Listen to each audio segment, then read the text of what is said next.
Šodien ir 0-8. Kas tad šodien notika? Pazuda agresivitāte, pazuda komandas spēle.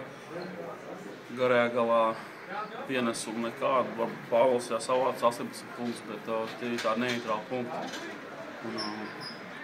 Reāli viņi varēja brīvi spēlēt viens uz viens aizsardzībā, nebija nekur jāpalīdz zem grozēm.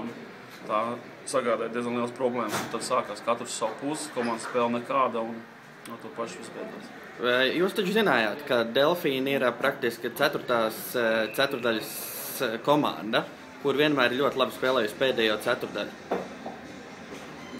Jā, bet tas jau vienkārši ļauj viņiem spēlēt. Tā kā mēs viņiem ļāvam spēlēt, tad ja katra komandā var spēlēt un iemest tos 20 punktus tajā ceturdaļā. Tā kā, ja mēs spēlētu tā kā mēs spēlējam pirmās 20 minūtes un agresīvu aizsardzībā, kas nebija vairāk pēdējās 15 minūtēs, ja? Tad es domāju, viņi tik brīvi nespēlētu un viņiem būtu daudz lielākas problēmas. Kas bija tas izšķirošais brīdis spēlē?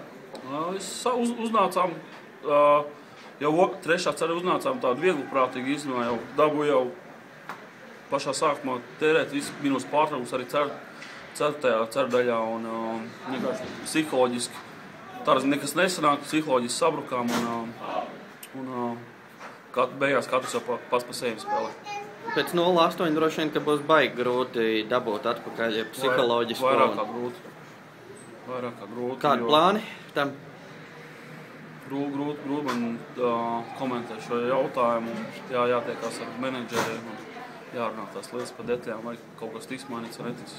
Man nav tāda informācija. Bet pats, kā tev liekas, vajadzētu? Viennozīmīgi, bet, kā es teicu, tos jautājumus es nelēmu, jo es varu izteikt savus domas, bet to lēmi vadību un viņiem par to spriest.